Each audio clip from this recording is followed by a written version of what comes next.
All of you know about the parts of speech. Total 8 parts of speech we have to know about. And now there is one question, that is February 2024. Question number 22 जो आहे तो दिलेला होता. Verb form of addition is. And the 4 options were given here: add, added, additional, and addition. That is the correct answer is add. Why this answer is correct one? Today we will see one more chart.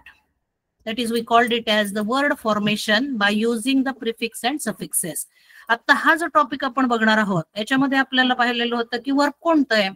मग आता verb जसं बनवलेलं गेलेलं आहे त्याचप्रमाणे noun बनवता येतं, त्याचप्रमाणे ऍडजेक्टिव्ह बनवता येतं, त्याचप्रमाणे ऍडव्हर्ब पण बनवता येतात. मग त्याच्यासाठी आपल्याला काय वापरावं लागतं? प्रिफिक्सेस आणि सफिक्सेस. तुम्हाला माहिती आहेत प्रिफिक्सेस म्हणजे काय आणि सफिक्सेस म्हणजे काय. प्रिफिक्सेस म्हणजे काय की शब्दाच्या आधी जो शब्द लागतो आहे त्याचा असेल डिस असेल, मिस असेल या अर्थाने. आणि सफिक्सेस जे आहेत की त्या शब्दाच्या नंतर जो अव्यय प्रत्यय लागतो त्याला आपण काय म्हणतो आहोत? सफिक्सेस. मग आता इथे मी तुम्हाला एक शब्द दाखवलेला आहे. तो सर्वात पहिल्यांदा आपण त्याला म्हणतो हा शब्द दिलेला आहे ऍक्ट. ऍक्ट हा काय आहे तर आपण त्याला असं म्हटलं जातं इंग्रजीमध्ये, त्याला रूट वर्ड असं म्हटलं जातं. आणि ह्या ज्या रूट वर्ड पासून विविध प्रकारचे वर्ड फॉर्मेशन आपण आता बघतो आहोत की हे सगळे टॉपिक्स एकमेकाशी रिलेटेड आहेत. आपण आता असं पाहिलं की ऍडिशन कसं तयार झालं किंवा ऍड कसं आलेलं आहे. मग त्याच संदर्भात दुसरं एक उदाहरण तुमच्यासोबत आता आपण घेतलेलं आहे लँग्वेज स्टडीसाठी. ऍक्ट हा जो आहे तो आहे सर्वात पहिल्यांदा root word. Used as noun म्हणून पण त्याचा वापर केला जातो आणि दुसरं म्हणजे वर्ब म्हणून पण त्याचा वापर केला जातो. बघा तुम्हाला एक उदाहरण मी तोंडी सांगते, ते लक्ष द्या. व्हॉट अ गुड ऍक्ट असं जर म्हटलं तर इथे जे काही ऍक्ट हा शब्द वापरलेला आहे तो नाउन म्हणून वापरलेला आहे. म्हणजे किती छान आहे बाबा, ऍक्ट अशा अर्थाने दिलेलं आहे. आणि दुसरं दिलेलं आहे आय ऍक्ट इन फिल्म्स. असं जर दिलेलं असेल तर ऍक्ट म्हणजे काय दिलेलं आहे की ज्या पद्धतीने त्यांनी जे काही ऍक्ट वापर केलेला आहे त्याला दिलेलं आहे दॅट इज व्हर्ब. म्हणजेच काय झालेलं आहे ऍक्ट हा शब्द नाउन म्हणून पण वापरला जातो आणि व्हर्ब म्हणून पण वापरला जातो. आता इथे जे काही अजून गोल सर्कल मध्ये तुम्हाला जे काही विविध शब्द दिसत आहेत आता हे रूट वर्ड पासून तयार केलेले आहेत. रूट वर्ड कोणता दिलेला? ऍक्ट हा रूट वर्ड आहे. आणि त्याला जेव्हा आपण प्रिफिक्स आणि सफिक्स लावू त्यावेळेला मात्र आपण काय बघितलेलं आहे की वेगवेगळे प्रकारचे शब्द तयार झालेले आहेत.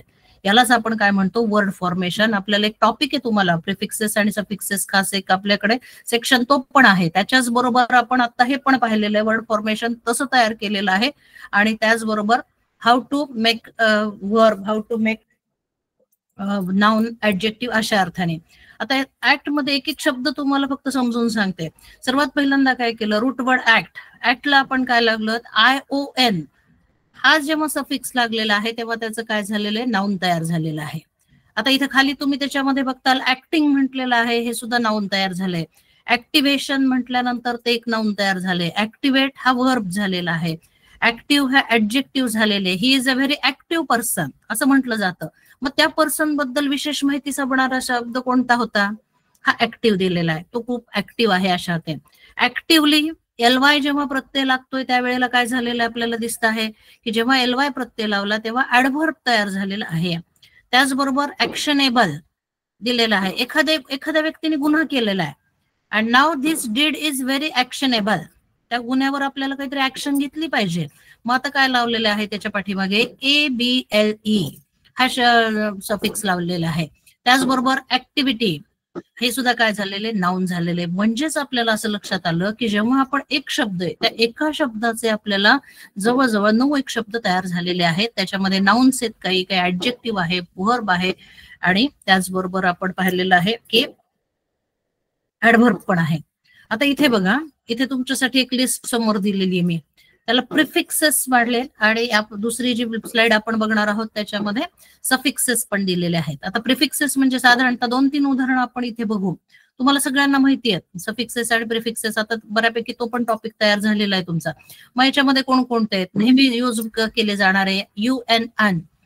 त्याचबरोबर आहे अनफ्रेंडली. जेव्हा आपण अपोजिट शब्द, हे कायम लक्षात ठेवा, जेव्हा अपोजिट शब्द तयार करायचा असतो तेव्हा प्रिफिक्सचा बऱ्यापैकी वापर केलेला असतो मोस्टली.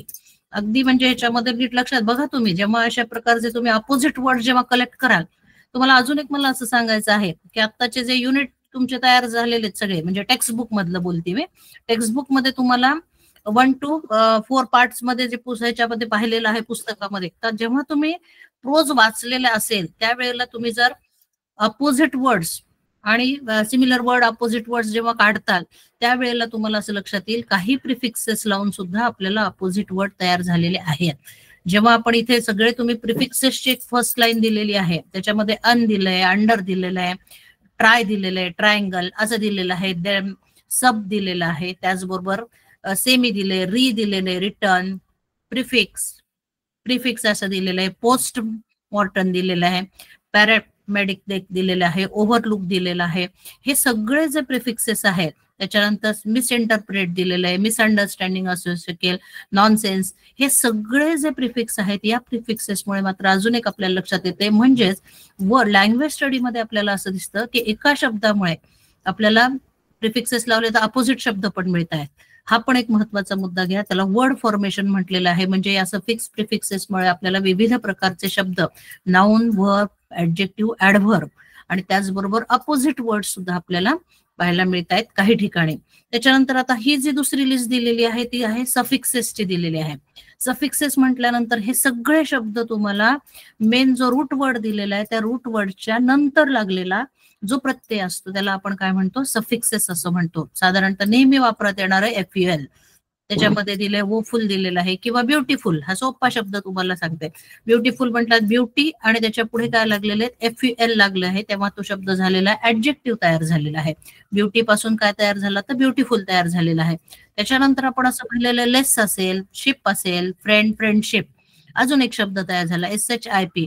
हे सगळे सफिक्सेस जेवढे दिलेले तुमच्या समोर ते सगळे सफिक्सेस लावल्यानंतर एक नवीन शब्द तयार होतोय आणि एक अर्थपूर्ण शब्द तयार करणं हा एक महत्वाचा आपल्याला मुद्दा आहे की जो स्कॉलरशिप मध्ये तुम्हाला असं दिलं, make the opposite word of by using suffixes असतील, प्रिफिक्सेस असेल, प्रिफिक्सेसचा वापर आपल्याला अपोजिट वर्ड बाय कोणतं प्रिफिक्स बसू शकतं किंवा असे काही शब्द दिलेले असतील की ज्या शब्दाला प्रिफिक्स लावलेलंच नाहीये किंवा सफिक्स लावलेलं नाहीये तो तुम्हाला चूज करायचा आहे. काही शब्द असे असतात की आपल्याला असं वाटतं की त्याला प्रिफिक्स लावलेलं आहे पण ओरिजिनल त्याचा रूट वर्डच तसा आहे. अशा अर्थाने हा सगळ्या छोट्या छोट्या गोष्टी आहेत. जेव्हा तुम्ही आता 2 मार्कासाठी आपल्याला हा प्रश्न आलेला आहे, 2 मार्क जर आपल्याला ते गेन करायचे असतील तर आपल्याला छोट्या बारीक बारीक गोष्टींकडे आत्ता जाता सगळं ओव्हरलुक हे करा की काय बाबा अपोजिट करण्यासाठी आपल्याला प्रिफिक्सेसचा वापर केला जातो हे कायम लक्षात घ्या की त्या पद्धतीने तुमची तशी तयारी झालेली असेल सगळी. पण हा अजून एक महत्वाचा मुद्दा तुमच्या समोर दिलेला आहे. त्याच्यानंतर पुढे आपण बघतो आहोत अजून एक उदाहरण तुमच्यासाठी दिलेलं आहे. याच्यामध्ये मी तुम्हाला दिलेलं आहे सक्सीड. सक्सीड म्हणजे काय, यशस्वी झालेला अशा अर्थाने दिलंय. तो दिलेला आहे वर्ब दिले. सक्सेस हे काय दिलेलं आहे, हा फक्त नाउन दिलेला आहे. सक्सेसफुल जेव्हा आपण म्हणतो this person is very successful in his career, at that time we called it as the adjective. And successfully he did that work. Successfully इथे LY शब्द लावलेला आपल्याला दिसतो आणि LY लावल्यानंतर तुम्हाला नेहमीच असं माहितीये की ऍडव्हर्ब तयार करा म्हटलं की मुलं पटपट LY लावून टाकतात आणि ऍडव्हर्ब तयार करतात. पण मात्र त्याला काही ठिकाणी आपल्याला असं दिसतं की जेव्हा ऍडव्हर्ब जर बनवत असताना तुम्ही म्हणाल मॅडम तुम्ही आता दोन्ही सांगताय, मग आता परीक्षा तुम्ही जेव्हा स्कॉलर मुलं आहात माझ्यासमोर त्यावेळेला महत्वाचं असं आहे की आता खाली एक उदाहरण दिलंय लव, लवली. आता लवली हा शब्द काय ऍडव्हर्ब येतोय का, बघा बरं. लवली हा शब्द ऍडजेक्टिव्ह नॉट ऍडव्हर्ब. बघा लवली हा शब्द ऍडजेक्टिव्ह आहे पण तो ऍडव्हर्ब नाही. मग आता इथे तुम्ही म्हणाल की इंग्रजीमध्ये असे अपवादात्मक काही शब्द आपल्याला असतात आणि तुम्ही जेव्हा स्कॉलरशिपचा अभ्यास करता आहात त्यावेळेला मे बी एखादा प्रश्न असा पण येऊ शकेल. मग आता इथे दिलेलं आहे लवचं लवली झालेलं आहे, व्हॉट अ लवली गर्ल.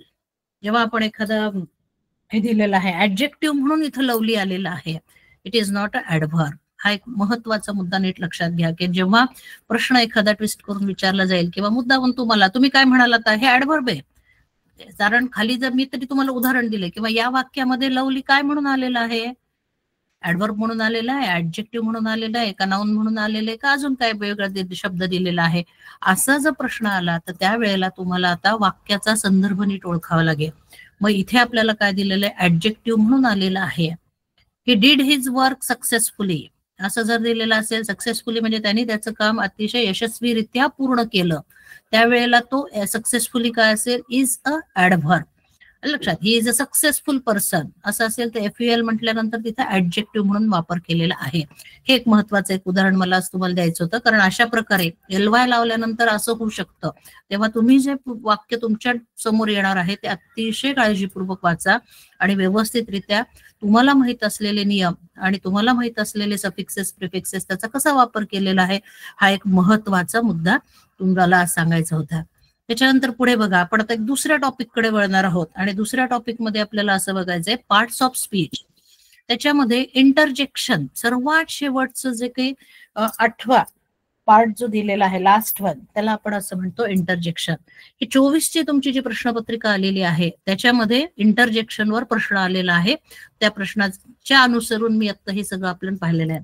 इंटरजेक्शनचा वापर आपण करत असताना बऱ्याच वेळेला तुम्ही जेव्हा एक्सक्लेमेटरी सेंटेन्सेस बघतो आपण त्यावेळेला बऱ्याच वेळेला उद्गारवाचक चिन्ह दिलेलं असतं. मग हे इंटरजेक्शन्स काय आहेत? Word or phrase that expresses feeling. जेव्हा एखादी भावना व्यक्त केली जाते त्यावेळेला मात्र काय दिलं जातं, इंटरजेक्शन्सचा वापर केला जातो. आता मी खाली काही उदाहरणं पण घेतलेली ती उदाहरणं बघू आपण. त्याच्यामध्ये अजून एक महत्वाचा पॉइंट आपल्याला इथं बघायचे आहे. It generally ends with an exclamation mark. सर्वात महत्वाचं लक्षात घ्या की आता खाली उदाहरण पण दिलेलं आहे तुम्हाला की एक्सक्लेमेशन मार्क देऊन काय केलं जातं, इंटरजेक्शनचा वापर केला जातो. हा एक महत्वाचा मुद्दा. म्हणजे सोपं आहे. आता तुम्हाला असं एक शब्द वाक्य आलेलं आहे आणि त्या वाक्यामध्ये which interjection word is used here अशा प्रकारे जर दिलं असेल कोणतं वापराल तुम्ही, त्यावेळेला मात्र तुम्हाला आता लक्षात घ्यायचे की इथं कोणता वाक्य वाचा, वाक्याचा अर्थ लावा आणि त्यावेळेला नेमका कोणता आलेला आहे. त्या वाक्याचा अर्थ निगेटिव्ह असेल तर निगेटिव्ह इंटरजेक्शनचे काही शब्द आपल्याला बघतात. ओ असं दिलेलं आहे, अलास असा शब्द दिलेला आहे की अरे अरे रे असं झालं. आपण मराठीमध्ये म्हणतो अरे रे अशा अर्थाने जेव्हा म्हणे मग तिथं पुढचं वाक्य काय दिलेलं आहे ते खूप काळजीपूर्वक वाचा. की काय एखादी दुःखद घटना दिलेली आहे त्यासाठी असेल किंवा एखाद्या वेळेस खूप आनंददायक, hurray we won the match. इथं तुमच्या समोर एक उदाहरण मी दिलेलं आहे. Interjection is a separate word that is not connected to rest of the sentence. अजून एक महत्वाचं आपल्याला दिलेलं आहे की पूर्ण त्या सेंटेन्स बरोबर तो जोडलेला not connected with that one, पण मात्र काय दिलं एक सेपरेट वर्ड म्हणून पण तुम्ही वापरू शकता. आता एखादा मी नाटक बघते आणि त्यावेळेला मार्वलस म्हणजे काय, अतिउत्कृष्ट असं दिलं. एखाद्या व्यक्तीचा एखादा खूप सुंदर अभिनय चाललेला आहे, पटकीन माझ्या तोंडातून काय शब्द गेला, इट्स व्हेरी मार्वलस. मार्वलस म्हणजे काय, अति उत्कृष्ट. तेवढा शब्दच येतो. काही काही वेळेला तुम्ही बघताय ओ गॉड असं दिलेलं असेल किंवा काही वेळेला नुसतं सूर्य दिलेलं असेल किंवा या शब्द नुसता शब्द एक्सक्लेमेटरी मार्क दिलेला आहे. बऱ्याच वेळेला तुम्ही जेव्हा तुमचं टेक्स्टबुक बघाल त्या टेक्स्टबुक मध्ये सुद्धा तुम्हाला नुसता सेपरेट वर्ड दिलेला आहे आणि त्याला एक्सक्लेमेटरी मार्क दिलेला आहे. मग ते एक्सक्लेमेटरी सेंटेन्स होणार आहे का? नाही. मग त्यावेळेला तुम्हाला काय म्हणायचंय, इट्स अ इंटरजेक्शन. मग इंटरजेक्शनचा आपल्याला जेव्हा अर्थ पाहिजे आहे किंवा कशा प्रकारे वापरलेला आहे, इथे दिले hurray we won the match. तो आनंद व्यक्त करण्यासाठी पटकेन एखाद्या वेळेस तुम्ही जेव्हा क्रिकेटची मॅच बघता आणि त्यावेळेला जर एखादी विकेट गेलेली असेल त्यावेळेला तुम्ही सुद्धा पटकेन काहीतरी ओरडताय. मग ते जे काही स्पॉन्टेनियस तुमची रिएक्शन्स असेल तो जो शब्द तुम्ही वापरलेला आहे तो शब्द त्याला आपण काय म्हणतोय, इंटरजेक्शन. की पटकेन लगेचच्या लगेच तुमच्या समोर येते. बघा इंटरजेक्शनचं काय अजून एक तुम्हाला दिलंय, word or phrase that expresses the feeling. आता ते काय दिलेलं आहे की फिलिंग म्हणजे तुम्हाला माहिती भावना. ती कोणत्या भावना आहेत साधारणतः? जॉय. जॉय म्हणजे काय, खूप आनंद झालेला आहे. वी वोन द मेडल असेल. अँगर एखाद्या वेळेस खूप राग आलेला आहे. काही वेळेला पेन. पेन म्हणजे काय, वेदना होत आहेत अशा अर्थाने. सरप्राईज म्हणजे काय, आश्चर्य. आणि डाऊट आहे मला, एखादा डाऊट म्हणजे काय, मला शंका आहे. त्यावेळेला सुद्धा आपण असं विचार करतो अरे हे बरोबर आहे का, अशा अर्थाने जेव्हा काहीतरी असेल त्यावेळेला मात्र काय दिलेलं आहे, साधारणतः these are the words where they are whenever you are expressing your feelings we can use that interjection words. Now we will see the next one. आता बघा अजून इंटरजेक्शनचे वेगवेगळे प्रकार आहेत. कधी कधी वापरलं जातं इंटरजेक्शन्स ऑफ प्रेज. प्रेज म्हणजे काय, शाबास किंवा स्तुती. तुम्हाला एखाद्या वेळेस तुम्ही छान एखादं यश मिळवलेलं आहे, तुमचे टीचर तुम्हाला म्हणतात वेल डन, थंब दाखवतात, वेल डन म्हणतात किंवा तुम्हाला काही कॉंग्रेट्स करतायत, brilliant, great, it's a very great one. एवढंच नुसतं ग्रेट म्हटलं तरी तुमच्या लक्षात येईल की आपली स्तुती केलेली आहे. किंवा दिलेलं आहे वेल डन, वेल डन म्हणजे एखादं याच्यामध्ये खूप छान यश मिळालंय, चांगलं काम केलेलं आहे, ब्रिलियंट, आन्सर पण खूप छान दिलेला असेल एखाद्या वेळेस स्तुती करत असताना, मग त्याला काय म्हटलं जातं, इंटरजेक्शन ऑफ प्रेज. हा सर्वात महत्वाचा नीट मुद्दा लक्षात घ्या. मग इंटरजेक्शन कशा कशाचे आहे ते एक एक आपल्याला आता बघायचे. मग इंटरजेक्शन ऑफ प्रेज, मग तुम्ही सुद्धा बघा, तुमचं जेव्हा एखादं वाक्य आलेलं आहे परीक्षेमध्ये, मग त्यावेळेला ते इंटरजेक्शन ऑफ प्रेजचं दिलेलं आहे का, स्तुती केलेलं दिसतंय का आपल्याला, ते वाक्य वाचायचं, त्या वाक्याचा अर्थ नीट बघायचा, आणि मग आपल्याला कोणतं इंटरजेक्शन तिथं आहे, ग्रेट आलेलं असेल, वेल डन वापरलेलं आहे, ब्रिलियंट वापरायचंय, मग ते नीट ठरवा. पुढे आपण बघतोय बघा, इंटरजेक्शन ऑफ अटेन्शन. अटेन्शन म्हणजे माझ्याकडे लक्ष द्यायचंय. बऱ्याच वेळेला वर्गामध्ये सुद्धा असेल किंवा एखाद्या कार्यक्रमामध्ये सांगितलं लिसन, असं एवढंच म्हटलं जातं, लिसन. लिसन म्हटल्यानंतर तुमच्या लक्षात येईल की सगळ्यांनी ऐका. ऐका म्हटल्यानंतर आपले कान लगेच तिकडे जातील की नाही, अरे काहीतरी सांगताय. लुक, असंच दिलेलं, फक्त तेवढाच शब्द दिलाय, लुक ऍट मी, की असं म्हणायची गरजच नाहीये. लुक म्हटल्यानंतर सुद्धा व्यक्ती काय करतो आहे की पूर्ण सगळ्यांचं अटेन्शन कुठे जात आहे, the attention goes to that person who is saying that word, that is look, listen, shh. असं तेव्हा तुम्हाला म्हणतात. वर्गामध्ये बघा, खूप गोंधळ एखाद्या वेळेस चाललेला असेल तर नुसतं असं केलं तरी सुद्धा काय होईल, वर्ग शांतता बसती आहे. तिथे प्रत्येक वेळेला मला काही इन्स्ट्रक्शन्स द्यायची गरज पडत नाही, किंवा प्रत्येक वेळेला तुम्हाला मोठ्याने ओरडून बोलायची गरज पडत नाही, किंवा एखाद्या वेळेस परीक्षा हॉलमध्ये जर कुणीतरी कुजबुज करत असेल किंवा काहीतरी आवाज येत असेल तर असं केलं तरी तुम्ही काय होत आहात, शांत बसत आहात. किंवा पुढे म्हणजेच काय दिलंय, एखाद्या व्यक्तीचं लक्ष वेधण्यासाठी सुद्धा आपण काय करतोय, इंटरजेक्शनचा वापर केला जातो. हा अतिशय, हे पण महत्वाचं, नीट लक्षात घ्या. त्याच्यानंतर पुढे बघणार आहोत interjections of surprise.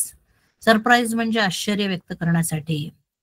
What a great victory असं म्हटलं जातं. व्हॉट दिलेलं आहे, त्याच्यानंतर या दिलंय, ओ दिलंय, wow, wow it's a very wonderful thing असं म्हणू शकतात. किंवा वावचा वापर केलेला आहे. कधी कधी दिलंय oh, I don't know about that, असं पण असू शकतं. कधी कधी ओ चा वापर मात्र आपल्याला ह्याच्यामध्ये निगेशन ह्याच्यामध्ये येते, oh I don't know about that पण असं पण होऊ शकतं. म्हणजे एखादी चांगली कृती किंवा एखाद्या वेळेस आपल्याला माहितच नाही एखादी अशी घटना घडली.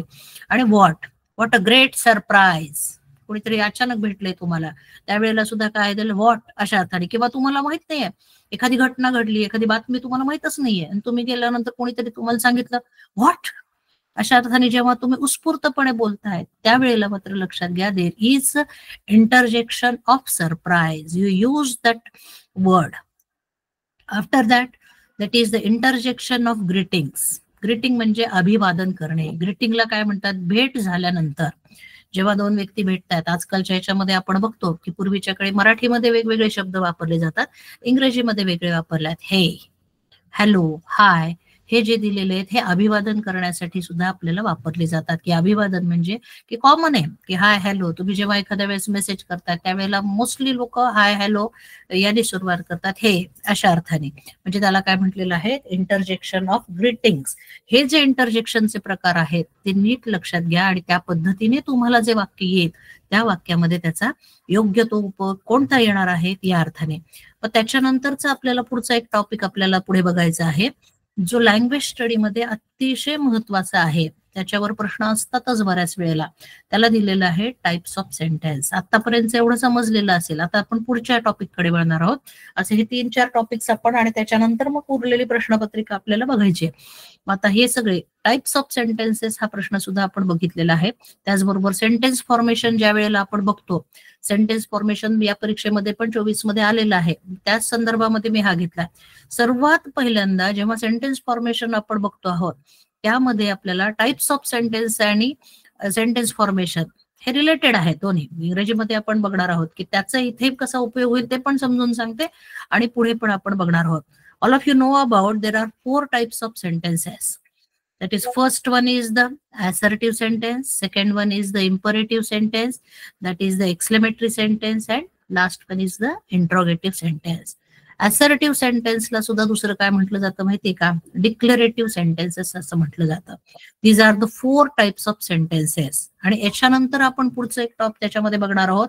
हे 4 तर तुम्हाला पक्के माहिती आहेत, 7वी पासून तुम्ही हे शिकत आलेले आहात. पण मात्र अजून आपल्या पुस्तकामध्ये तुम्ही जेव्हा टेक्स्ट बुक बघाल ना, पुढचा जो फोर्थ पार्ट आहे त्या पार्ट मध्ये तुम्हाला असं दिसणार आहे की त्यामध्ये सिम्पल सेंटेन्स, कॉम्प्लेक्स सेंटेन्स आणि कंपाऊंड सेंटेन्स ते पण आज आता आपल्याला बघायचे. ते सुद्धा परीक्षेला येतात बऱ्याच वेळेला, ते सुद्धा विचारलं जातं कारण these are the types of sentences and it is related to our syllabus also. यामध्ये स्कॉलरशिपच्या सिलेबसमध्ये हे दिलेत, पण मात्र 8वीचं टेक्स्टबुक जे दिलेलं आहे ते टेक्स्टबुक सुद्धा तेवढंच महत्वाचं आहे स्कॉलरशिपसाठी. तुम्हाला एक असं सांगेल, आता तो विषय निघाला टेक्स्टबुकचा की पुढचं जे युनिट आहे, आतापर्यंतचा सिलेबस तुम्ही अभ्यासलेला आहे, पण मात्र पुढचा जो काही अजून शिकून झालेला नाहीये त्याला थोडासा वेळ आहे अजून वर्गामध्ये, पण मात्र तुम्ही ते सगळे युनिट्स, पुढचं जे काही युनिट 4 दिलेलं युनिट 4 सगळं वाचा. त्याच्या खालचे जे लँग्वेज स्टडीचे जे प्रश्न आहेत ते प्रश्न सगळे सोडवा, समजून घ्या. नसेल तर तुमच्या टीचर्सला विचारा, आम्हाला विचारू शकता आणि ते पूर्ण करा. कारण मागे एकदा त्यावर पॅसेजच आलेला होता, जवळजवळ 6 मार्क तिथं कव्हर झालेले होते. फेस्टिवल्सचा जो काही धडा आहे आपला त्याच्या संदर्भामध्ये आलेला तो प्रश्न मला आठवतोय या अर्थाने. मग आता आपण बघणार आहोत, सर्वात पहिल्यांदा आपण असं बघू असर्टिव्ह सेंटेन्स. असर्टिव्ह सेंटेन्स म्हणजे काय? This sentence is also known as declarative sentence. Declare करणे म्हणजे काय म्हणतो आपण? एखादी सांगून टाकायची एखादी गोष्ट लक्षामध्ये की अगदी जे काही आहे की असं असं आहे, ही घटना अशी झालेली आहे किंवा डिक्लेरेशन दिलेलं आहे या अर्थाने. This sentence is use to express the normal sentence or assertion. त्यांनी असं दिलेलं आहे की ज्या वेळेला एखादं सत्य आहे किंवा एखादी हे असंच घडलेलं आहे ते सांगण्यासाठी आपण जेव्हा म्हणतो त्याला नॉर्मल सेंटेन्स असं म्हटलं तर ज्यामध्ये SVO चा वापर केलेला आपल्याला दिसतो, सब्जेक्ट, व्हर्ब आणि ऑब्जेक्ट. त्याच्यामध्ये खूप कॉम्प्लिकेशन्स असतात, सरळ सरळ वाक्य दिलेलं असतं. बघा, there are also 2 types of assertive sentences. त्याच्यामध्ये सुद्धा 2 आहेत. त्याच्यामध्ये सुद्धा दिलेले पॉझिटिव्ह सेंटेन्स दिलेलं आहे आणि निगेटिव्ह सेंटेन्स. आता तुम्ही म्हणाल मॅडम असर्टिव्ह म्हटल्यानंतर ते स्टेटमेंट आहे, असर्टिव्ह सेंटेन्स आहे, होकारात्मक आहे, पण मात्र आपण त्याच्यामध्ये सुद्धा 2 टाइप्स आहेत. ते आहेत पॉझिटिव्ह सेंटेन्स आणि निगेटिव्ह सेंटेन्स. या टाइप मध्ये आपण बघणार आहोत. त्याचं उदाहरण बघू आपण. बघा, पॉझिटिव्ह सेंटेन्स काय दिले? ही is a good boy. Declare केलं. काय डिक्लेअर केलेलं आहे? ही इज अ गुड बॉय. हा मुलगा चांगला आहे. अजून दुसरं वाक्य काय दिलंय? It may rain in the evening. असं दिलंय की बहुतेक संध्याकाळी पाऊस येईल. And Bhaskar completed his graduation in 2005. असं दिलेलं आहे की 2005 म्हणजे त्याचं ग्रॅज्युएशन पूर्ण झालेलं आहे या अर्थाने. आता निगेटिव्ह सेंटेन्सेस मध्ये काय त्याच प्रकारे दिले, he is not a good boy. आपण लगेच स्टेटमेंट करून टाकतो, हा मुलगा चांगला नाही हो, फार खोड्या करतो. म्हणजेच काय दिलेलं, डिक्लेरेशन काय देऊन टाकलेलं, एखाद्या व्यक्तीबद्दल चांगला आहे वाईट असं सांगून टाकलेलं आहे. It may not rain in the evening. तेच उदाहरण खाली घेतलेले निगेटिव्ह सेंटेन्स मध्ये दिलेले आहेत. म्हणजेच काय दिलेले, पूर्णतः आपल्याला पॉझिटिव्ह आणि निगेटिव्ह ही सुद्धा स्टेटमेंट त्याच्यामध्ये आपल्याला सरळ सरळ अर्थ पूर्ण असं वाक्य, सब्जेक्ट, व्हर्ब आणि ऑब्जेक्ट हा तिन्हीचा मेळ तिथे आपल्याला दिसतो. त्याला आपण असं म्हणतो आहोत की डिक्लेरेटिव्ह सेंटेन्स, किंवा तुम्हाला असं दिलेलं आहे असर्टिव्ह सेंटेन्स, किंवा त्याला अजून काय म्हटलं जातं, स्टेटमेंट सुद्धा असं म्हटलं जातं. डायरेक्ट स्टेटमेंट केलेलं असतं. म्हणजेच काय दिलंय, विधान केलेलं आहे. त्याला म्हणतं विधानार्थी वाक्य सुद्धा म्हटलं जातं. लक्षामध्ये हे तिन्ही नावं लक्षात घ्या. जर परीक्षेमध्ये असं वाटलं declarative sentence, find out the declarative sentence from the following, लगेच बुचकळत पडू नका. तुम्हाला आता सांगितलेलं आहे डिक्लेरेटिव्ह काय दिलेलं आहे, असर्टिव्ह दिलेलं आहे, त्याचबरोबर विधानार्थी दिलेले, स्टेटमेंट सुद्धा म्हटलं जातं. हे तिन्ही म्हणजे एकच प्रकार आहे ज्याच्यामध्ये कर्ता, क्रियापद, कर्म आलेलं आपल्याला दिसतं. त्याच्यानंतर पुढे आपल्याला दुसऱ्या टाइप मध्ये जायचं आहे, ते आहे इम्परेटिव्ह सेंटेन्स. इम्परेटिव्ह सेंटेन्स म्हणजे काय दिलेलं आहे, तर आज्ञार्थी वाक्य. The sentence is used to express a command, request, an advice or to give instructions. जेव्हा सर्वात पहिल्यांदा एखादी कमांड द्यायची आहे, आज्ञा द्यायची आहे, त्याच्यानंतर रिक्वेस्ट म्हणजे काय आपण म्हणतोय, विनंती करायची, एखादा सल्ला द्यायचा आहे, किंवा आपल्याला जर इन्स्ट्रक्शन्स द्यायचं आहे, फॉलो मी तुम्हाला इन्स्ट्रक्शन दिलंय, फॉलो मी असं म्हटल्यानंतर माझ्या मागे यायचे, किंवा मी जे काय करते ते करा, follow it. Don't go there. आता इथं लिहिलेलं डोंट पासून सुरुवात झालेली आहे. आणि दुसरं जे उदाहरण दिलेलं आहे, give me a cup of coffee. लक्षामध्ये गिव्ह मी दिलेलं आहे. तुम्हाला एक असं लक्षात येईल इथे, हे दोन्ही जे उदाहरण दिलेले आहेत, इम्परेटिव्ह सेंटेन्स लक्षात कसं ठेवायचं, तर सर्वात महत्वाचं, इम्परेटिव्ह सेंटेन्सची सुरुवात नेहमी व्हर्बने होते. कायम व्हर्ब वापरले जातात. Come here, sit down. वर्गामध्ये मॅडम आलेल्या आहेत, तुम्ही सगळेजण उभारलेले आहेत आणि तुम्हाला जेव्हा इन्स्ट्रक्शन्स काय येतात, सिट डाऊन, लक्षात. त्यावेळेला तुम्हाला काय म्हणायचंय, सिट हा शब्द पहिल्यांदा आलेला आहे. It's a imperative sentence. सर्वात लगेच लक्षात घ्यायचं की इम्परेटिव्ह सेंटेन्स शोधायला तुम्हाला एक छोट्या महत्वाचे सांगते पॉइंट्स, की जेव्हा एखाद्या वाक्याची सुरुवात जेव्हा व्हर्बनी होते त्यावेळेला ते वाक्य असतं इम्परेटिव्ह सेंटेन्स आणि सर्वात शेवटी त्याच्या फुल स्टॉप दिलेला असतो. हे दोन महत्वाचे. जसं असर्टिव्ह सेंटेन्स मध्ये आपल्याला कर्ता, क्रियापद, कर्म आणि डॉट दिलेला आहे, फुल स्टॉप. हे तीन महत्वाचे.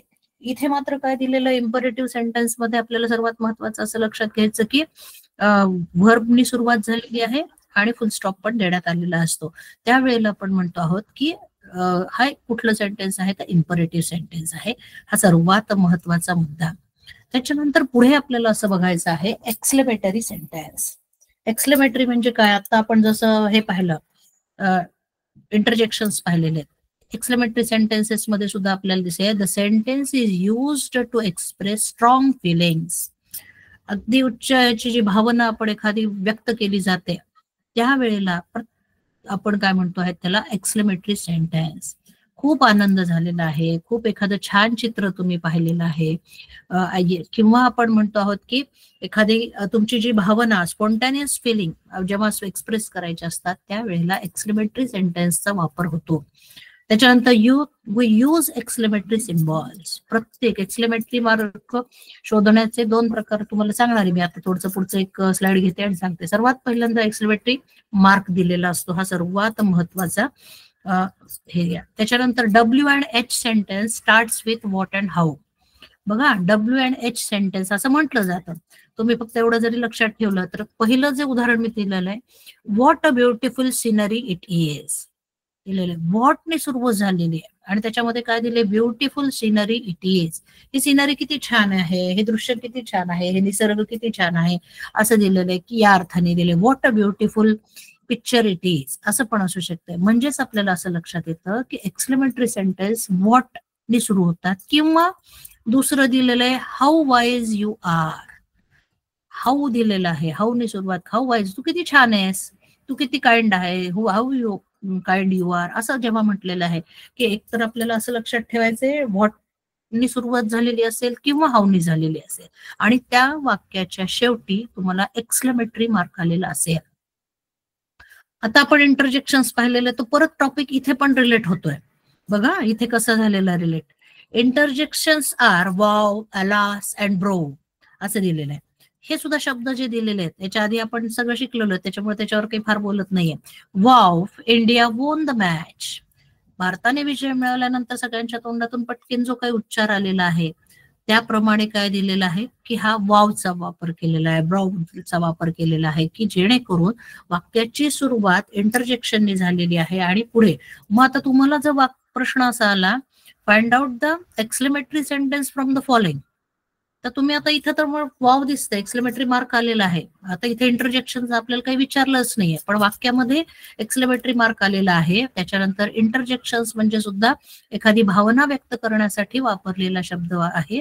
म्हणजेच ते वाक्य सुद्धा काय दिलेलं आहे, एक्सक्लेमेटरी सेंटेन्स दिलेला आहे. अशा प्रकारे तुम्ही तिथे फाइंड आउट करू शकता एक्सक्लेमेटरी सेंटेन्सेस. म्हणजे आता आपण असं पाहिलं, सर्वात पहिल्यांदा असर्टिव्ह स्टेटमेंट पाहिलं, डिक्लेरेटिव्ह सेंटेन्स पाहिलेलं आहे, दुसरं आपण इम्परेटिव्ह सेंटेन्स पाहिलं, तिसरं आता आपण पाहिलं एक्सक्लेमेटरी सेंटेन्स आणि सर्वात शेवटचा जो मुद्दा आहे तो बघायचा आहे इंट्रोगेटिव्ह सेंटेन्स. यामध्ये सुद्धा आपल्याला दोन प्रकार बघायचे. The sentence which is used to ask a question is called a interrogative sentence. Whenever you are asking a question to anybody, at that time we called it as the interrogative sentence. प्रश्न विचारला, तू काय करतोयस, कुठे चाललेला आहे, where are you going? These are the words. Always we are using these interrogative words in our day-to-day life. We called it as the interrogative sentences whenever you are asking the questions with these words. These are of two types. बघा याच्यामध्ये सुद्धा दोन आहेत, W and H questions असं दिलेलं आहे. W म्हटल्यानंतर कुठले शब्द येतात, व्हॉट, हू, वेअर. आणि एच क्वेश्चन्स म्हणजे काय, हाऊ, हाऊ मेनी. अशा अर्थाने जेव्हा एच ने आलेले आहेत, हाऊ मेनी हे सुद्धा दिले, how much, how many, how, हे सगळे शब्द दिलेले आहेत. याला सगळ्यांना काय म्हणतात, डब्ल्यू एच वर्ड्स असं म्हणतात. डब्ल्यू आणि एच म्हणजे काय, डब्ल्यू एच वर्ड्स असं म्हटलं जातं की जेणेकरून वेअर डू यू स्टे, तुझा मुक्काम कुठे आहे, किंवा वेअर डू यू स्टे, कुठे थांबलायस तू, which is your favourite subject, हे सगळे शब्द म्हणजेच आता जेव्हा आपल्याला इंट्रोगेटिव्ह सेंटेन्स ओळखायचं आहे तेव्हा सर्वात महत्वाचं एक तर WH ने सुरू झालेला शब्द असेल किंवा हाऊ ने सुरू झालेला असेल. त्याचबरोबर वाक्याच्या शेवटी काय आलेलं असणार आहे, क्वेश्चन मार्क आलेला असणार आहे. त्या छोट्या छोट्या गोष्टी नीट लक्षात घ्या. आणि त्यानंतर अजून एक आपण प्रकार बघतो आहे, येस ऑर नो क्वेश्चन, की ज्या प्रश्नांची उत्तरं फक्त येस किंवा नो ने येतात त्याला काय म्हणतात, येस ऑर नो क्वेश्चन्स. त्या प्रश्नांची सुरुवात साधारणतः हेल्पिंग वर्ब्स दिलेले आहेत, am, is, am, are, was, were, have, has याच्यापासून सुरुवात केलेली असते. त्याला काय म्हणतो आपण, येस ऑर नो क्वेश्चन्स असं म्हटलेलं आहे. आता इथे प्रश्न आपण एक बघू, are you going to anywhere, तू कुठेतरी चाललेला आहेस का? मग आता इथे उत्तर काय येईल, एक तर यस तरी येईल किंवा नो तरी येईल. इथं कुठलंही रिझनिंग नाहीये. जेव्हा आपण WH क्वेश्चन म्हणतो त्यावेळेला तुम्हाला कधी तुम्हाला रिझन द्यावं लागेल, तुम्हाला प्रॉपर प्लेसचं नाव द्यावं लागेल, एखाद्या जसं इथं विचारले वरच्या याच्यामध्ये शब्द एखाद्या सब्जेक्टचं नाव असेल, स्पेसिफिक उत्तर येतं. पण इथे मात्र तुम्हाला स्पेसिफिक उत्तर काय येणार आहे, एक तर येस येणार आहे किंवा नो येणार आहे, त्याच्या व्यतिरिक्त काहीही येणार नाही. खाली दुसरा प्रश्न दिलाय, are you busy, yes or no. If you are busy then say yes, if not then say no like that one. म्हणजेच काय दिलेलं आहे, WH क्वेश्चन्स असं परीक्षेला येतं. मी आता याच्या आधी तुम्हाला एक महत्वाचा मुद्दा असा म्हटलेला होता, आपली जी 2024 ची प्रश्नपत्रिका आलेली आहे त्याच्यामध्ये 19 नंबरचा जो प्रश्न आहे तो असा दिलेला आहे, सेंटेन्स फॉर्मेशन. आणि त्यामध्ये दिलेलं आहे पीपल डीड वेअर हिम मेट असं दिलंय बरं का. असे शब्द दिलेले आहेत आणि त्या शब्दांपासून तुम्हाला एक छान सेंटेन्स फॉर्मेशन तयार करायचं आहे. ते जे सेंटेन्स फॉर्मेशन झालेले आहे ते सुद्धा WH क्वेश्चनच आहे. वेअर डीड पीपल मीट हिम असं पूर्ण उत्तर आलेलं आहे. ते बघणार होतं आपण प्रश्नपत्रिका, तिकडे जायचं आपल्याला. मग वेअर डीड पीपल मीट हिम आणि त्यानंतर क्वेश्चन मार्क, हा जो दिलेला आहे हा सेंटेन्स फॉर्मेशन. मग तुम्हाला कळालं की WH वर्ड सर्वात पहिल्यांदा घ्यायचा आहे, त्याच्यानंतर आपल्याला लिहिलेले डीड वापरलेलं आहे, मग पीपल आलेले मिठी कुठे भेटलेला आहेत, म्हणजे हा WH प्रश्न आहे आणि हा इंट्रोगेटिव्ह टाईप मधला आहे. सेंटेन्स फॉर्मेशन तयार करत असताना आपल्याला इंट्रोगेटिव्ह सेंटेन्स, जर इम्परेटिव्ह असतं तर वर्ब पहिल्यांदा आलेलं असतं, WH शब्द आलेला नसता. These are the things where they are related to the sentence for sure, these are very important word. जेव्हा जेव्हा तुम्ही सेंटेन्स बघाल, टाइप्स ऑफ सेंटेन्सेस, आता हे 4 टाइप्स ऑफ सेंटेन्सेस तुम्हाला एकदम क्लिअर झालेले असतील किंवा छोटे छोटे महत्वाचे मुद्दे तुमच्या समोर मी हायलाइट केलेले आहेत. त्यानंतर मात्र मी तुम्हाला असं सांगितलं की युनिट 4 जो आहे त्याच्यामधले जे सब्जेक्ट आपल्याला लेसन्स आहेत त्याच्या खाली लँग्वेज स्टडीमध्ये सिम्पल सेंटेन्स, कॉम्प्लेक्स सेंटेन्स आणि कंपाऊंड सेंटेन्स हे पण दिलेलं आहे. बऱ्याच मी प्रश्नपत्रिका मुलांच्या जेव्हा सोडून घेतल्या त्याच्यामध्ये ह्या प्रकारचे शब्द वाक्य होते. Find out the complex sentence, find out the compound sentence, find out the simple sentence असं जेव्हा आलं त्यावेळेला मुलं म्हणतात की आम्हाला हे नाहीये ना मॅडम, आपल्या सिलेबसमध्ये नाहीये असं बोललं जातं. पण मात्र तुम्हाला जेव्हा टेक्स्टबुक पण दिलेलं आहे त्यामध्ये आपल्याला लँग्वेज स्टडीमध्ये हे सुद्धा दिलेलं आहे, हे सुद्धा आपल्याला ग्राह्य धरायचं आहे किंवा त्याचा अभ्यास आपण करून घेणार आहोत. मग तुम्ही जेव्हा एकदा स्कॉलर विद्यार्थी म्हणताय त्यावेळेला तुम्ही माझ्या समोर तुम्हाला सगळ्या बाबतीत जर आलंच तर आपला मार्क नाही गेला पाहिजे याच्यामध्ये. मग सिम्पल सेंटेन्स काय दिलेलं आहे, सिम्पल सेंटेन्स मध्ये आपल्याला असं लक्षात येतं की एकच इंडिपेंडेंट क्लॉज असतो. सर्वात पहिल्यांदा 7वीला तुम्हाला main clause and independent clause आलेले आहेत, सबऑर्डिनेट क्लॉज समजलेले आहेत किंवा तुम्हाला ते झालेले आहेत. Main clause, it contain a subject and verb. सर्वात महत्वाचं लक्षात घ्या, त्याच्यामध्ये सिम्पल सेंटेन्स मध्ये तुम्हाला 2 दिसतील, एक तर असेल सब्जेक्ट आणि दुसरा असेल वर्ब. सब्जेक्ट म्हणजे कर्ता आणि दुसरं दिलेले क्रियापद आणि त्याच्या पुढे आपल्याला ऑब्जेक्ट आलेला आहे. इथे एक्झाम्पल पाहिलं तर तुमच्या लक्षात येईल, she brushes her teeth in the morning, the baby laughed असं दिलेलं आहे की आता she brushes her teeth in the morning. अतिशय सिम्पल सेंटेन्स, त्याच्यामध्ये कुठल्याही प्रकारचे 2 शब्द सेंटेन्स एकत्र केलेले नाहीयेत किंवा सरळ अर्थ दिलेला आहे. त्याला इंडिपेंडेंट क्लॉज दिलेला आहे. कोणावर अवलंबून आहे का हे वाक्य, द बेबी लाफ्ड, सरळ सरळ हे केलेलं आहे की त्याचे कुठलेही प्रश्न अवलंबून नाहीये. ज्या वेळेला आपण बघतोय ना वेगवेगळी आता ही जे सेंटेन्स फॉर्मेशन बघितलेले आहेत आपण, पुढचे सेंटेन्स बघायचे आहेत त्यावेळेला तुमच्या लक्षात येईल इंडिपेंडेंट, कोणावर डिपेंडेंट का नाही, तर एक स्वतंत्रपणे काम करतोय तो, त्याचं स्वतःच एक मिनिंग आहे त्याला किंवा ते अर्थपूर्ण वाक्य आहे, ते फार महत्वाचं आहे. Independent clause is there. The baby laughed असं दिलेलं आहे. पुढे आपण बघू. दुसरं जे दिलेलं आहे तो दिलेला आहे कंपाऊंड सेंटेन्स. कंपाऊंड सेंटेन्स मध्ये आपल्याला असं बघायचंय की दोन independent clause are linked by the coordinating conjunction. आता हा शब्द नीट लक्षात घ्या. कोऑर्डिनेट करणं म्हणजे काय, जोडण्याचं काम करते. कंजंक्शन्स म्हणजे त्याला म्हटलेलं आहे त्या शब्दाला. हे जे कोऑर्डिनेटिंग कंजंक्शन्स कंपाऊंड सेंटेन्स ओळखायला खूप सोपं आहे. काय ते सांगते. एक तर पहिल्यांदा दोन क्लॉज आलेले असतात आणि दुसरं म्हणजे खाली जे शब्द कोऑर्डिनेटिंग कंजंक्शन्स तुम्हाला लिस्ट दिलेली आहे ते कुठले आहेत, for, and, nor, but, or, eight and so. हे जे शब्दांनी दोन वाक्य जोडलेले आपल्याला दिसत आहेत. म्हणजेच दिलेलं आहे coordinating conjunctions are very important for this compound sentence. आधीच्या वाक्यामध्ये आपल्याला वाक्य दोन नव्हतेच, एकच वाक्य होतं, त्याच्यामुळे कंजंक्शन्स आलेलेच नाहीयेत. पण इथे मात्र काय दिलेले आहेत, कोऑर्डिनेटिंग कंजंक्शन्स आहेत. एक्झाम्पल बघा. She brushes her teeth in the morning so her teeths are nice and clean. आता इथे दोन शब्द दिलेले आहेत आणि कशाने जोडलेले आहेत, तर सोनी जोडलेले आहेत. ती रोज ब्रश करते म्हणून तिचे दात कसे आहेत, चांगले आहेत आणि स्वच्छ आहेत. हा सर्वात महत्वाचा. म्हणजे ती ब्रश करते म्हणून तसं झालेलं आहे, स्वच्छ आहे. आता इथे लक्षात घ्या, दोन इंडिपेंडंट क्लॉज दिलेले आहेत पण सोचा वापर केलेला आहे आणि ते दोन वाक्य एकाला जोडलेले आहेत. पहिलं इंडिपेंडंट क्लॉज कुठला दिलाय, she brushes her teeth in the morning, आणि दुसरा दिलेला आहे her teeths are nice and clean. दोन्ही स्वतंत्र वाक्य आहेत. तसं पाहिलं तर दोन्ही अर्थार्थी वेगळे आहेत, पण मात्र जेव्हा आपण सो हा शब्द टाकला तेव्हा मात्र आपल्याला तो पूर्ण दोन्ही वाक्य एकमेकांना जोडले गेलेले आहेत. त्याला आपण काय म्हणतो, कंपाऊंड सेंटेन्स असं म्हणतो. मग जर कंपाऊंड सेंटेन्स फाइंड आउट करायला आलं, आतापर्यंतच्या जेवढ्या प्रश्नपत्रिका तुम्ही सराव सोडवलेला असेल, बऱ्याच प्रश्नपत्रिकेमध्ये कंपाऊंड सेंटेन्स आले, कॉम्प्लेक्स सेंटेन्स आलेला आहे, सिंपल सेंटेन्स आलेला आहे. आपण फक्त हे चारच आहेत एवढेच नाही, मग ह्याच्यापेक्षा सुद्धा हे थोडंसं वेगळं दिलेलं हे पण आहेत. हे पण नीट लक्षात घ्या. जर आलंच तर आपला मार्क नाही गेला पाहिजे यासाठी म्हणून, कारण टेक्स्टबुक मध्ये आपल्याला हे सगळं दिलेलं आहे. त्याच्यानंतर पुढे आपण बघणार आहोत कॉम्प्लेक्स सेंटेन्स.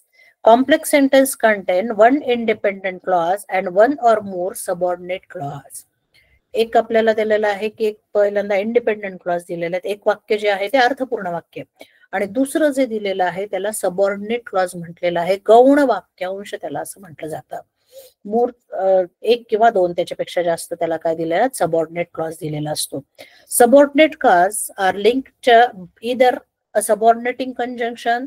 आता बघा इथे सुद्धा दिलेले सबऑर्डिनेटिंग कंजंक्शन, हे सुद्धा वाक्य जोडले असतात पण याचे कंजंक्शन्स वेगळे आहेत आणि कंपाऊंड सेंटेन्सचे वेगळे दिलेले आहेत. इथे दिले although, after, because, since, when आणि रिलेटिव्ह प्रोनाउन्सचा सुद्धा वापर केला जातो. हू, विच, दॅट. अशा प्रकारे जेव्हा त्याला म्हणूनच कॉम्प्लेक्स म्हटलेलं आहे. म्हणजे तुमच्या असं लक्षात येईल की कॉम्प्लेक्स आहे याचं स्ट्रक्चर सगळं. त्याच्यामध्ये खाली बघा आता काय दिलंय, she brushes her teeth in the morning after waking up. Independent clause काय दिलेला आहे, म्हणजे काय स्वतंत्र अर्थपूर्ण वाक्य ग्रीन मध्ये दिलेलं आहे. She brushes her teeth in the morning, पूर्ण अर्थपूर्ण वाक्य, ती सकाळी उठल्यावर ब्रश करते. आणि दुसरं जे वाक्य दिलेलं आहे आफ्टर वेकिंग अप. आता आफ्टर वेकिंग अप जर एवढाच वाक्यांश जर आपण घेतला तर त्याचा अर्थ काहीच लागत नाहीये. सकाळी आफ्टर वेकिंग अप, उठल्यावर काय पण, उठल्यावरती ब्रश करते, आंघोळ करते, फिरायला जाते, we don't know about that one. मग मात्र दिलेलं आहे की आफ्टर जेव्हा लावलं त्यावेळेला पूर्ण वाक्यांश असा झाला, she brushes her teeth in the morning after waking up. सकाळी उठल्यानंतर ती तिचे दात ब्रश करते किंवा स्वच्छ करते अशा अर्थाने. म्हणजेच काय दिलेलं आहे, independent clause and dependent clause both are there in the complex sentence. That is very important one. आणि कशाने जोडलेलं आहे, आफ्टर असेल. एखाद्या वेळेस अजून एक उदाहरण बघू. She is late because she missed her train असं आहे. बिकॉजचा वापर आला. बिकॉज म्हटल्यानंतर काय दिलंय, कारण. She missed her, she is late, पूर्ण अर्थपूर्ण वाक्य आलेलं आहे. तो इंडिपेंडंट क्लॉज झाला. तिला शाळेमध्ये यायला उशीर झाला किंवा कॉलेजमध्ये यायला उशीर झालेला आहे. बिकॉज, मग कारण सांगितले. काय कारण सांगितलेलं आहे, शी मिस्ड हर ट्रेन, तिची जी काही रोजची ट्रेन होती ती मिस झालेली, ती उशीर झाला, आज गाडी निघून गेली. म्हणजेच काय दिलेलं आहे, there is a reason was given with the word that is because, that is the subordinating conjunction was used here to connect the sentence. म्हणजेच काय दिलेलं आहे, दोन्ही कॉम्प्लेक्स सेंटेन्स जोडण्यासाठी आपल्याला काय दिसत आहे, तर आपल्याला या सबऑर्डिनेटिंग कंजंक्शनचा वापर केला जातो. These 3 sentences are also very important in our scholarship exam. तुम्हाला आता कळालेले असतील की या स्कॉलरशिप मध्ये आपल्याला हे पण बघायचे आणि ते पण बघायचे. हे सगळे ते 4 वाक्य आणि हे 3 असे करून एकंदरीत आज आपण अभ्यास पाहिला हा सगळ्या 7 वाक्यांचा आहे. त्याच्यामध्ये तुम्हाला ट्रिक सांगितल्यात कसे कसे ओळखायचे आहेत. फक्त बदल कुठला आलेला आहे, तर याच्यामध्ये तुम्हाला जे पंक्च्युएशन मार्क्स आहेत, म्हणजे आता इथं पंक्च्युएशन मार्क्सचा सुद्धा अभ्यास लक्षात घ्या. ते पंक्च्युएशन मार्क्स कुठले कुठले दिलेले आहेत त्या दृष्टीने ते सुद्धा माहिती पाहिजेत तुम्हाला. एक्सक्लेमेटरी मार्क आहे, क्वेश्चन मार्क आहे, फुल स्टॉप दिलेला आहे आणि इम्परेटिव्ह सेंटेन्सचा सुरुवातच व्हर्बनी झालेली आपल्याला दिसून येते. These are very important things for us. आता मात्र आपल्याला पुढे बघायचं आहे, जो काही आपण हे बघणार आहोत की आत्ताची जी प्रश्नपत्रिका झाली. सर आपल्याकडे वेळ आहे ना थोडा? हो आहे मॅडम, आहे. ठीक आहे.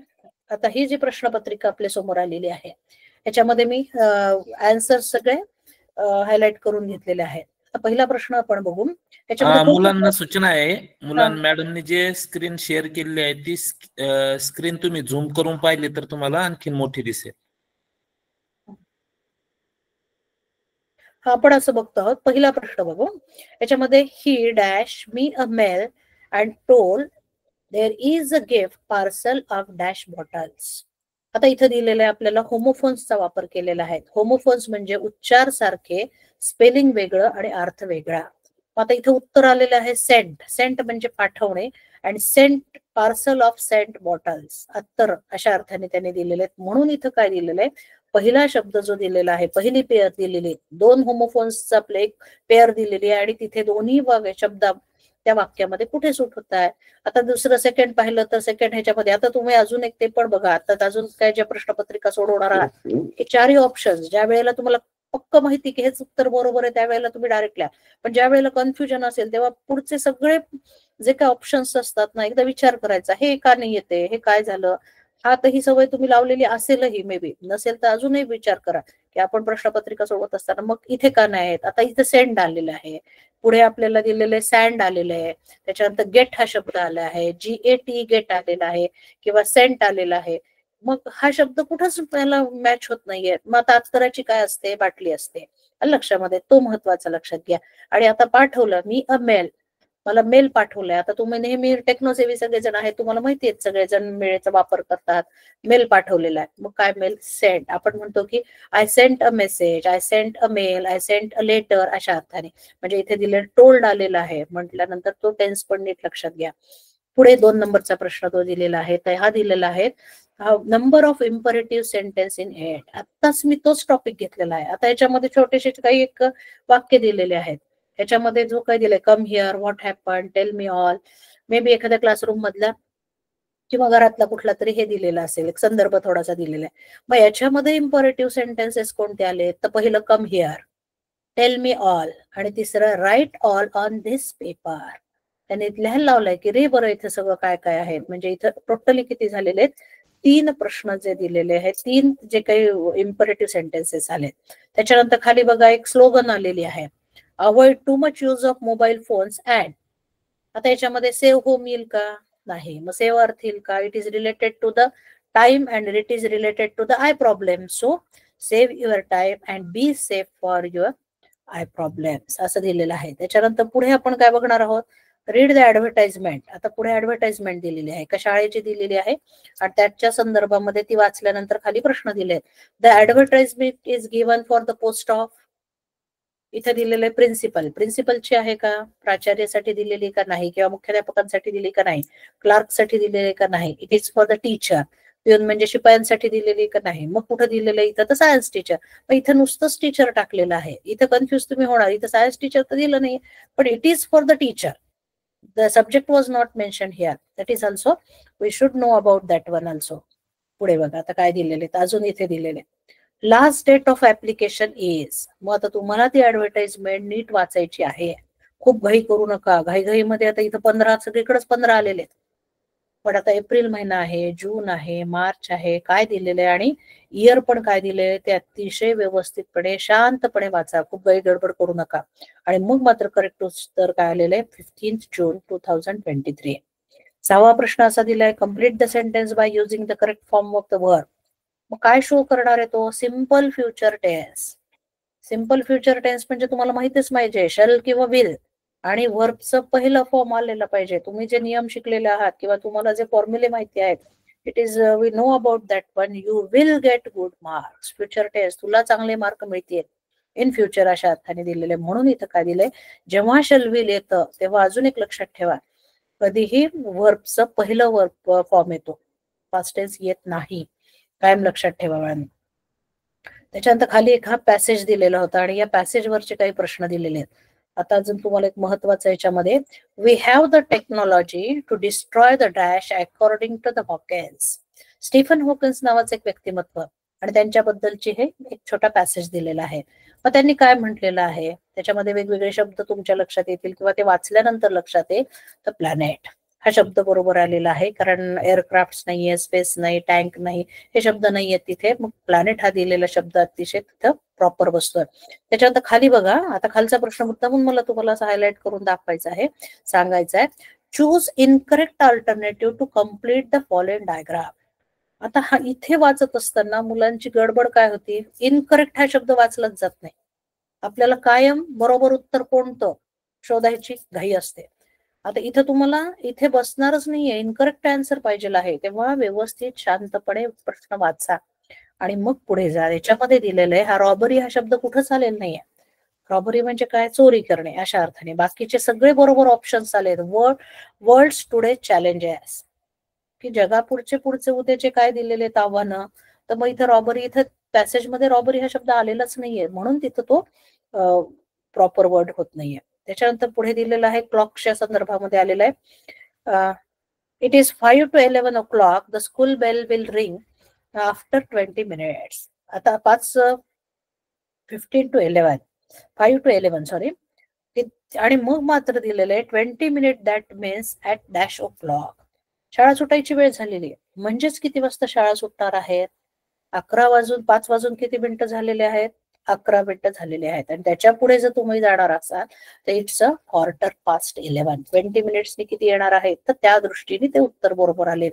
तुम्ही आकृती लगेच काढायची. समजा जर फारच कन्फ्युजन वाला एखादं वेळ वाटत असेल क्लॉकच्या संदर्भामध्ये, आणि बऱ्याच वेळेला मला असं पण एक सांगायचं आहे की ज्या वेळेला 5, 2, 4 असं दिलेलं आहे, पण काही वेळेला काय होतं माहिती का, 13, 14, 15, 13:10, 13, 14, 15 म्हणजे काय, मग 12च्या नंतर तुम्ही काय करणार आहात, 1 म्हणजे किती, 13, 2 म्हणजे 14, अशा एक एक एक एक त्याप्रमाणे त्या क्लॉकचा डायग्राम करून घ्या आणि त्या दृष्टीने तुम्ही बघितलं तर अतिशय योग्य तो प्रकारे मिळेल. कारण दरवेळेला 5 o'clock 4 o'clock असं येणार नाहीये. ज्या वेळेला तुम्ही डिजिटल घड्याळ बघता ना, त्यावेळेला तुमच्या लक्षात येतं 12 यामध्ये पण असं दिलेलं आहे. त्याच्यानंतर खाली दिलेले 10वा प्रश्न, गिव्ह बिलो द वर्ड्स. आता इथे बघा, पॉझिटिव्ह डिग्रीचं वाक्य आपल्याला तयार करायचंय. Choose the correct alternative which is of positive degree. Positive degree करत असताना आपल्याला काय द्यायचं आहे, एक तर आपल्याला असं माहिती की ऍज चा वापर दिलेला असतो आणि दुसरं काय दिलेलं असतं, नो अदर दिलेलं आहे. No other drama in Sanskrit is as good as Shakuntal. As good as म्हणजे काय दिलेलं आहे, एक तर सर्वात लक्षात घ्या, ऍडजेक्टिव्ह दिलेलं असतं, त्याला कुठल्याही प्रकारचा ER आणि EST प्रत्यय लावलेला नसतो. म्हणून पॉझिटिव्ह डिग्रीचं कन्स्ट्रक्शन इथलं हे बरोबर आलेलं आहे. हा एक महत्वाचा. डिग्री टेबल तुम्हाला माहिती आहे आणि डिग्री कशी ओळखायची हे सुद्धा तुम्हाला झालेलं आहे. ऍज चा वापर करायचा आहे किंवा ER आणि दॅनचा वापर करायचा आहे किंवा ह्याचं दिलेलं मोर मोस्ट अशा अर्थाने जेव्हा वापरत आहेत त्या अर्थाने. त्याच्यानंतर खाली दिलेलं आहे, खालचा 11वा प्रश्न जर पाहिला तर तुमच्या असं लक्षात येईल, choose the correct alternative to explain the underline phrase. Akash was so active and enthusiastic, he always did his work in a jiffy. In a jiffy म्हणजे काय, व्हेरी सून. लगेच त्यांना दिलं की लगेच तो होमवर्क पूर्ण करून टाकेल, इतका उत्साही येतो आणि इतका ऍक्टिव्ह आहे.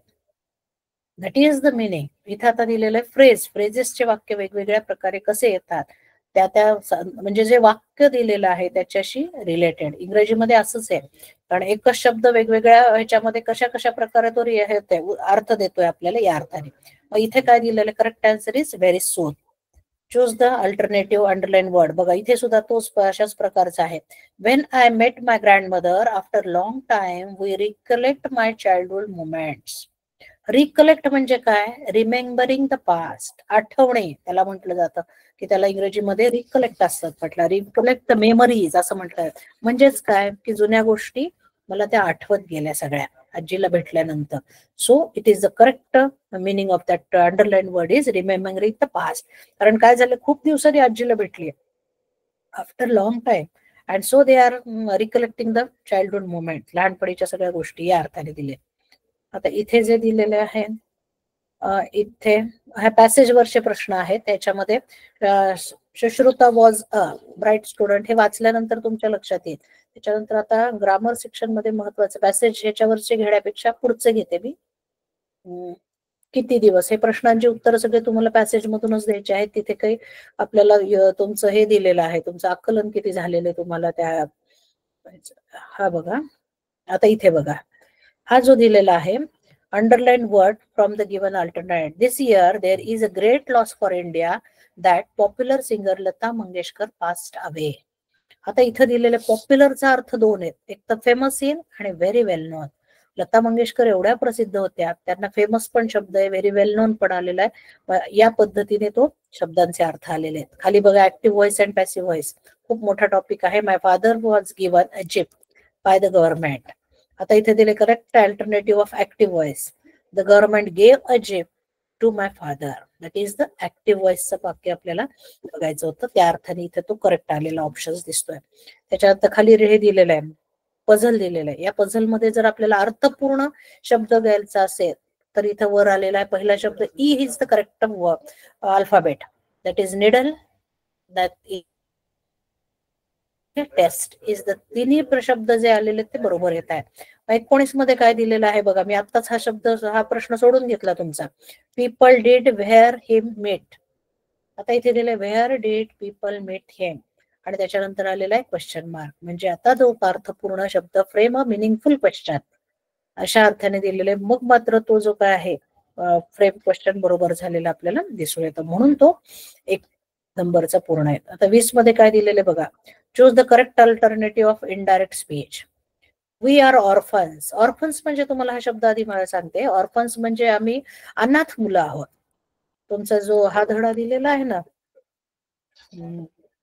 तर निकोलस आणि याचा दिलेला आपल्याला तो धडा दिलेला आहे, त्या धड्यामधलं दिलेलं आहे. We are orphans, they answered that they were orphans. कारण काय दिलेलं आहे, आन्सर्ड आलेले, म्हणून दॅट दे वेअरचा शब्द तिथे आलेला आहे, that they were orphans. Orphans म्हणजे दिलेलं आहे अनाथ या अर्थाने.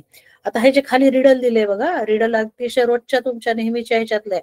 What is full of holes. Holes म्हणजे छिद्र, बट स्टील होल्ड्स वॉटर. छिद्र असून सुद्धा पाणी त्याच्यामध्ये ठेवण्याची क्षमता आहे. मग काय दिलेलं आहे, ग्लास आहे का, प्लास्टिक आहे का, आयर्न आहे का, आणि स्पॉन्ज. स्पॉन्ज माहिती आहे तुम्हाला, बऱ्याच वेळेला तुम्ही लहानपणी पाटीवर पुसत असताना पाण्यामध्ये करून वापरले. म्हणजेच काय दिले, that is the sponge. It is having a holes and also holds the water properly, like that one.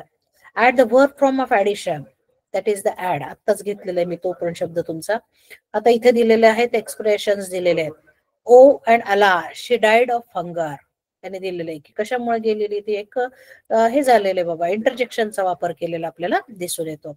आता खाली जो दिलेला आहे इथे, हा पण एक पॅसेज दिलेला आहे, आणि पॅसेज वरचे हे प्रश्न आहेत. त्याच्यामधला हा 25वा प्रश्न घेऊ. हा वरचा तर अगदी तुम्हाला तिथे सरळ सरळ उत्तर दिसतच आहे किंवा त्या पॅसेज मध्ये आहे. Find the number of nouns in the following sentence. आता तुम्हाला असं बऱ्याच वेळेला परीक्षेमध्ये येतं, जे आपण पार्ट्स ऑफ स्पीच बघतो आहोत त्याच्यामध्ये असं आहे की नाउन, ऍडजेक्टिव्ह, ऍडव्हर्ब. इथं तुम्हाला किती संख्या आहे, नाउन्स कोणकोणते वापरलेले आहेत. नाउन म्हणजे तुम्हाला माहिती व्याख्या, व्यक्तीचं नाव असेल किंवा गावाचं नाव असेल, नदीचं नाव असेल त्याला. मग इथं दिले अविनाश, यश, मोना, ओम आणि पुणे. असे किती आलेले, 5 नाउन आलेले आहेत. So the option number 2 is correct one. 3 आलेले आहेत का. मग काही वेळेला मुलं असं होतं की पुणे विसरून गेलं, समजा 4च लिहिले किंवा 3च लिहिले, असं होऊ शकतं. फक्त व्यक्तीचं नाव पाहिलं जातं असं नाहीये. All of you got it? Sir हे सगळे प्रश्न आपण कव्हर केलेले आहेत. ओके. धन्यवाद मॅडम. अतिशय धावत्या वेगात पण अतिशय समजेल अशा सोप्या भाषेमध्ये मॅडमनी इंग्रजी विषय घेतलेला आहे. मला नक्की खात्री आहे सर्व विद्यार्थ्यांना समजलं असेल. आज सर्वांना मकर संक्रांतीच्या हार्दिक शुभेच्छा. मॅडमनी अतिशय चांगल्या पद्धतीने घेतलेलं आहे. मॅडमचे जिल्हा परिषद शिक्षण विभागाच्या वतीने खूप खूप आभार. धन्यवाद सर, तुम्ही ही संधी मला दिलेली आहे आणि मुलांसाठीच आपण काम करतो आहोत सगळ्या. धन्यवाद धन्यवाद. सगळ्या मुलांना परीक्षेसाठी खूप खूप शुभेच्छा. काही जरी अडचण असेल तर तुम्ही विचारू शकता किंवा माझा नंबर आहे आपल्या ग्रुपवर सुद्धा, तुम्ही बोलू शकता, म्हणजे सांगू शकता मला हे पाहिजे बाबा, काही तुमची अडचण जर असेल तर मी तुमच्यासाठी इथे आहे, तुम्ही विचारू शकता कुठल्याही याच्यामध्ये. मुलांच्या सुद्धा कमेंट आल्या खूप छान लेसन झालं म्हणून. अरे हो का? बरं बरं, धन्यवाद सर. तुमचं पण सहकार्य मिळालं आणि जेडपीच्या सर्व अधिकाऱ्यांचं सुद्धा मी आभार मानते. Okay, thank you madam. Thank you so much.